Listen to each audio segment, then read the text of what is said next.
নমস্কার, সালাম আলাইকুম, হ্যালো বাংলা।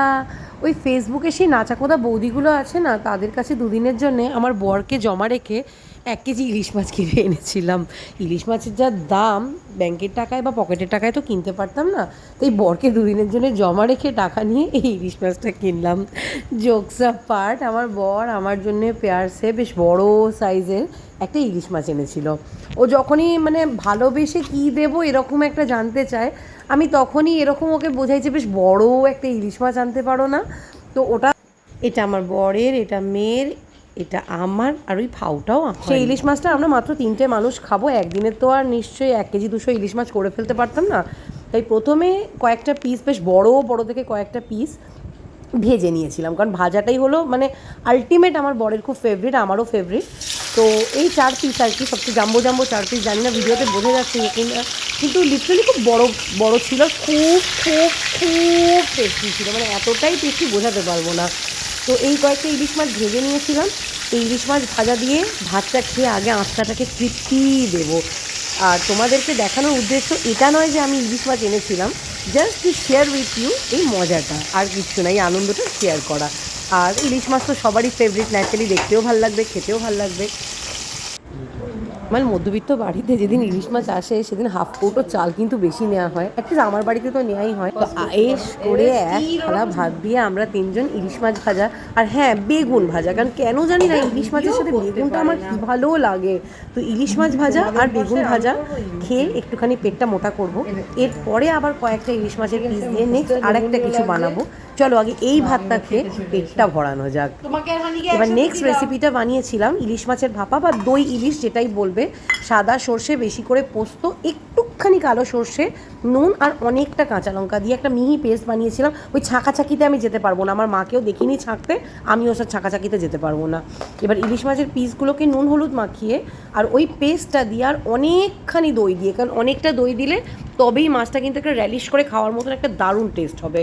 তো এই মাছগুলো আগের মাছগুলোর থেকে তুলনামূলক একটু ছোট, কিন্তু তবুও এই মাছগুলো এতটা বড় ছিল কি একটা প্লেটে 1 পিস ধরে যাবে এরকম।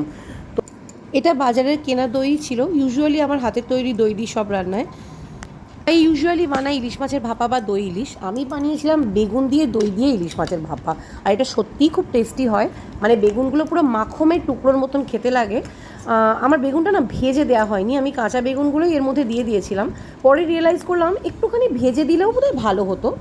তো ওই মশলাটা, কাঁচা লঙ্কা চেরা, বেগুন সব দিয়ে কৌটোর মধ্যে ভরে এটাকে কুকারে ফার্স্টে ভাপাতে দিতে গেছিলাম, তবে কুকারে ভাপাতে পারলাম না বলে যেরকমভাবে কড়াতে কেক করি ওরকম কেকের মতন করে আমি ইলিশ মাছের ওই কৌটোটা আর কি রেখে অলমোস্ট 20-25 মিনিট ওটাকে বেশ ভালোভাবে ভাপিয়েছিলাম। তো চলো তোমরাও ভিডিওর মাঝখানে দেখলে বুঝতে পারবে ঠিক আমি কীরকমভাবে কী করেছি। সবাই পারে, অনেস্টলি বলছি সবাই পারে, ফেসবুকে সবাই রাঁধুনি, কিন্তু রান্না কাদের মানুষ দেখে জানো? যারা ভালো করে ভিডিও করতে পারে। একটা বাধ্য বর থাকে যাদের, ছাই পাঁচ যাই রাঁধুক একটা বাধ্য বর ভিডিও করে দিচ্ছে। আমার একটা বাধ্য বর নেই, অনেস্টলি বলছি আমার বাধ্য বর নেই। আমি এক হাতে রান্না, এক হাতে ভিডিও, ওই জন্য আমার ভিডিওগুলো একদম দেখতে ভালো হয় না। আর খুব দুঃখ হয় যে তোমরা আমার ডেডিকেশনটাকে একটুখানি বুঝতেও পারো না। প্লিজ একটু সাবস্ক্রাইব করে দিও না, কেন কি ইউটিউবেরই নাচা কোদা নোংরা সাবস্ট্যান্ডার্ড বউগুলোকে সবাই দেখে, সাবস্ক্রাইব করে, তবেই তো তারা ভিডিওগুলো করে। আর তোমরা যদি একটু আমাদেরকে এনকারেজ করো, আমরা যারা ভদ্রভাবে ইউটিউব চালাই তারা একটু ইউটিউব করতে এনার্জি পাবো।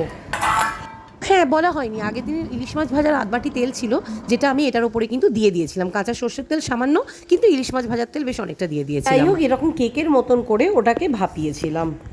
ভাপিয়ে তো নিয়েছিলাম, কিন্তু ওই ভাপাটা খুলতে না টিফিন কৌটোটা আমার হাতের 5-5টা নখ ভেঙে উড়ে গেছিলো, কারণ নতুন টিফিন কৌটো খুলতে পারিনি।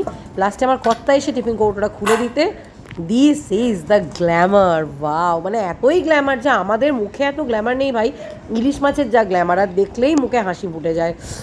মানে এডিটিং করার সময় না জিভে জল আসছে। হ্যাঁ, সেই ইলিশ মাছ ভাজার তেলটা দেখো উপরে দিতে আরও লোভনীয়, তাই না?